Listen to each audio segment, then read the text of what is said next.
கோவை வெள்ளக்கிணறு பகுதியில் மாநகராட்சி ஆரம்ப பள்ளி உள்ளது. இப்பள்ளியின் நூற்றாண்டு விழா மற்றும் 129வது ஆண்டு விழா பள்ளி வளாகத்தில் விமரிசையாக நடைபெற்றது.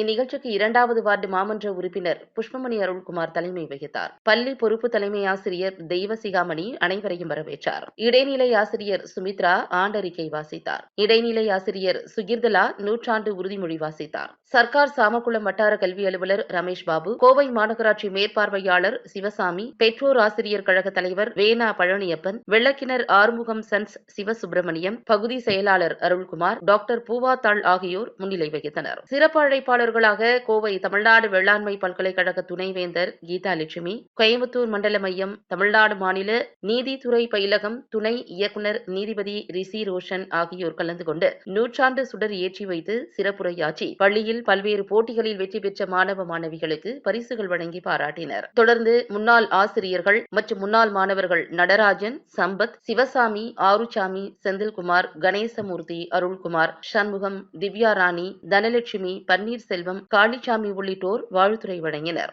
மேலும் ஊர் பொதுமக்கள், ஆசிரிய பெருமக்கள், விழா கமிட்டியினர், முன்னாள் மாணவர்கள் கலந்து கொண்ட இந்நிகழ்வில் முன்னாள் மாணவர்கள் சார்பாக முன்னாள் மற்றும் இந்நாள் ஆசிரியர்களுக்கு சால்வை அணிவித்து நினைவு பரிசு வழங்கி கௌரவிக்கப்பட்டது. இந்நிகழ்ச்சிகளை இடைநிலை ஆசிரியர் பரிமளா கலாஜோதி மற்றும் ஆசிரியர் விஜயலட்சுமி ஆகியோர் ஒருங்கிணைத்திருந்தனர். இறுதியாக இடைநிலை ஆசிரியர் பத்மாவதி நன்றி கூறினார். தொடர்ந்து பள்ளி மாணவ மாணவிகளின் கண்கவர் கலை நிகழ்ச்சிகள் நடைபெற்றன.